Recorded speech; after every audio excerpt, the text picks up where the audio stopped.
All right, here we go. Brand new Flyers Daily for the 13th of March, 2024. Flyers Daily, as always, presented by Ticketmaster. Make more memories live. Before we get to the conversation in this episode, let me first tell everybody that coming up in tomorrow's episode will be an exclusive one-on-one conversation with Flyers general manager Danny Briere. Had a chance to sit down with him and talk about all things deadline and much more. Rebuild. We cover a lot of ground. As for this episode, for the 13th of March, Flyers eke out a win. Eke it out over the San Jose Sharks. And while I would have preferred a much less stressful game coming down to the third period, going into the third tied, giving up a couple of power play goals to Philip Zadina, sometimes you got to just take it how you can get it. And I was frustrated through the first two periods because I thought the Flyers did the one thing that we talked about in yesterday's episode that they shouldn't do: put San Jose on the power play. And they took 6 penalties in the game. San Jose got a couple of goals, and the Flyers survive it. Thank goodness they survive it, because it was an incredibly important 2 points because of what is laying in wait the next 7 games. And that 437 standings points of the 5 teams they'll take on in the next 7 games. But in this game, they get the first goal. They get a power play goal. They actually had what I'll call a diet power play goal, one they get with the extra attacker before the penalty is actually called. But all said and done, 41 shots for the Flyers, 29 for San Jose. Flyers dominated the faceoff circle. Like I said, they took the 6 penalties. And a game where you thought maybe coming off that 7-0 win over the Tampa Bay Lightning, they come in and they would just boat race the San Jose Sharks. And there's a couple of things at play. Number one, in the NHL, obviously, any team can beat any team on any given night in the 82 game season. And those teams, like we saw this last year, those teams that are playing out the string play with no pressure, and they play loose, and they can take risk. And sometimes that makes them dangerous. Matter of fact, if you look at the Flyers down the stretch last year, they won some games over some good teams because they were playing with no pressure, which is why, John Tortorella had said on numerous occasions that this team needs to play as many meaningful games as possible, because you can't take a lot out of those games when you're just playing out the string like San Jose is and the Flyers were last year, because there's no pressure. You can't get a fair assessment on players and performance if there's no pressure. And look, all that matters that comes out of this game is the 2 points, and the Flyers needed them. They stretched their advantage in the Metropolitan Division to 4 points once again over the New York Islanders, who still have 2 games in hand.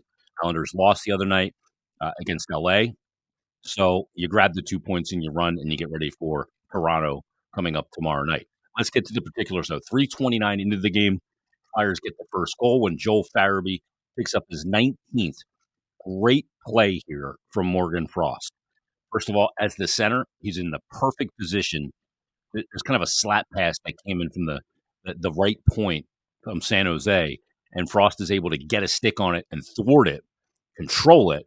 And as soon as that he kind of corrals that puck, Joel Farabee darts right out through the neutral zone, right up the middle of the ice, and Frost, with the flick of a wrist, throws an absolute beautiful sauce pass on the money through traffic to hit Joel Farabee in stride, who then goes in, shoots it along the ice. Farabee picks up his 19th goal of the season.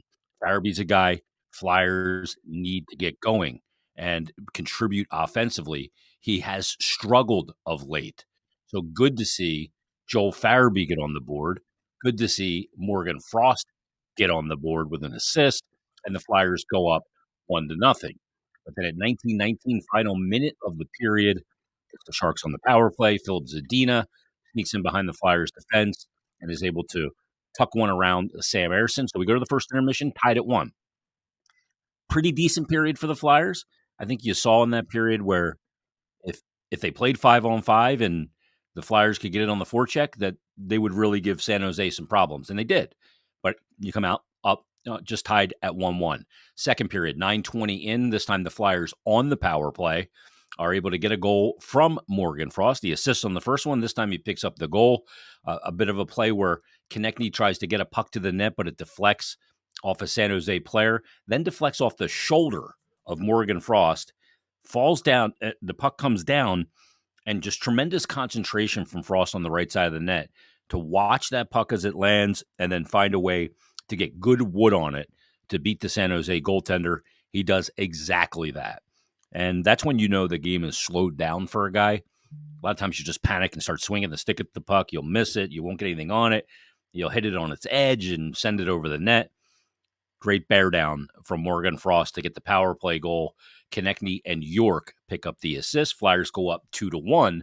But then at 13:34, again, San Jose on the power play. They came into this game 18th in the NHL on the power play, and they get their second power play goal of the game. And once again, it's Zadina sitting on the back door. Flyers lose Zadina again, and he just taps one in past Sam Ersson. Nothing he can do, and that gets the game tied at 2. So now you're going into the third period in a tie game. Flyers have been good in this situation. Going into third periods this season when tied, Flyers are 11-5-1. They've been good in this spot.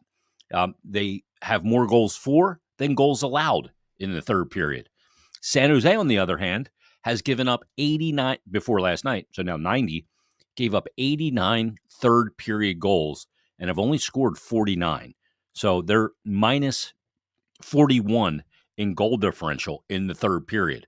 So Flyers go out in the third period, do a really good job of staying disciplined, not taking any more penalties, and eventually on a delayed penalty call at 5:09, they get Ersson out, they get up the ice, and Konechny finds Owen Tippett on just a beautiful seam pass. And we're going to hear from Owen Tippett in just a second about this goal because he said he locked eyes with Konechny, and Konechny hits him perfectly. Owen Tippett on the back door picks up his 23rd of the season. It's the game winner. Konechny and York with the assist. So without further ado, let's hear from the game winner. Here's Owen Tippett after last night's game. On Flyers postgame with the game-winning goal scorer, Owen Tippett. That one felt good, didn't it? Yeah, that one's nice. Obviously the way the game was going and, all the chances we had, that one feels good to come away with 2 points.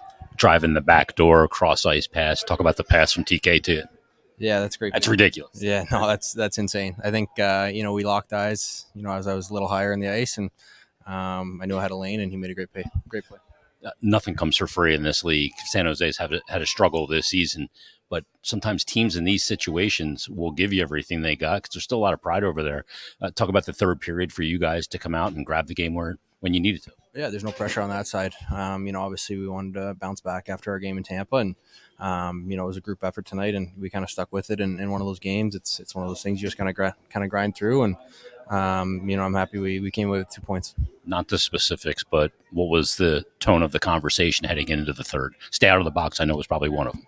Yeah, just discipline. Obviously, if stay out of the box, it limits their chances. And, I think throughout the game, we were kind of all over them 5-on-5, playing with the puck in their zone. So, just more of that. And, it ended up being the game winner. Well, a couple of power play goals. Tip, enjoy the win. Thanks for doing this. Best of luck Thursday against Toronto. Awesome. Thank you. Thanks to Owen Tippett for taking the time to join us post-game, talk about that goal and the important 2 points that the Flyers grabbed. Now, before Tippett scored that goal, about a minute before that, Sam Ersson made an unbelievable left pad save on a pseudo breakaway by San Jose. I don't know how many times I've talked about Sam Ersson saves where he's able to just get that pad down along the ice and stretch it out. He's like Stretch Armstrong or some way of making his legs longer when he gets into these situations. And that may have been a playoff saving goal. There's still a good amount of games left, but that was a huge save in a tie game.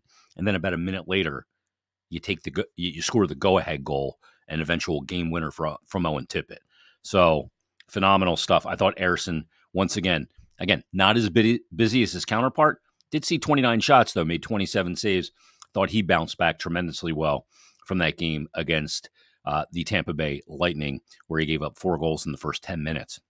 So good bounce back performance once again from Sam Ersson. The mental game that he displays is just been on point all season. Has a bad game, doesn't let it turn into two. So good performance there for the Flyers as well. Now, as far as the guys who scored the goals in this game, you've got Joel Farabee, Morgan Frost, and Owen Tippett. And then you look at Frost also had an assist. Konechny had a couple of assists. Cam York, a couple of assists. But to get those guys on the board, I saw Kevin Kurz, who covers the Flyers for The Athletic, had a tweet out before the game. And this is some of the Flyers' most offensively potent forwards. And here's some numbers. Tippett going into last night's game had 1 goal in his last 9 games. Frost had no goals in his last 11 games. Cates 1 goal in his last 14. Paling 1 goal in his last 12. Couturier no goals in his last 12. And Farabee 1 goal in his last 18 games.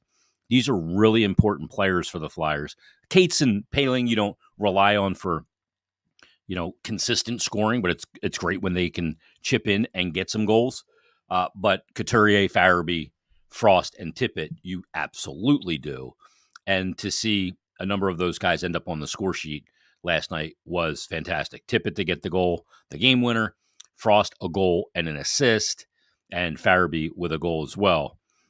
They got to get those guys coming, especially for this stretch of games that is coming up with Toronto coming up on Thursday, Boston, Saturday, Toronto, Tuesday, then Carolina, Boston, Florida, and the Rangers. It is a juggernaut of games coming up for the Philadelphia Flyers. Real quick, I want to talk about the power play real quick. Flyers have the power play goal, the Frost goal, and the man advantage goal when they pull Ersson and have the 6-on-5 advantage on the delayed penalty call. And I thought the power play looked really good last night. And the one thing about the power play, and it has struggled in total this season mightily. That's obvious. I'm stating the obvious here because it got off to a really bad start. They just could not, they couldn't even generate good power play scoring opportunities. Then around Christmas, it was good for almost 2 months. Then it hit another dry spell. And then we see a couple of power play goals last night, 12.9% on the season. And a lot of times you look at the power play and you go, well, you need high-end talent for a power play to be successful. You need to have, super skilled players. Well, I don't know that that's necessarily true. I don't know that you need super skilled players because, look, it helps. Tampa's got the best power play in the league. The Leafs have the number 2 one. They've got Marner and Matthews, one of the greatest shooter in today's game. And then you've got Florida up there. They've got Reinhart, who leads the league with power play goals, and Carolina, and obviously Edmonton with McDavid and Draisaitl. But when I see a team like the opponent last night, the San Jose Sharks, 17th in the NHL at 21.3%, I go, where's the high-end talent there? They don't have the high-end talent. Yet that's a pretty good power play. So sometimes it's not necessarily that the pieces have to be high-end pieces to have a successful power play. It's 2 things. You've got to have, first and foremost, I firmly believe, you've got to have a guy that is the alpha on your top power play unit, that everything runs through him. When Giroux was here, that was Giroux on the half wall.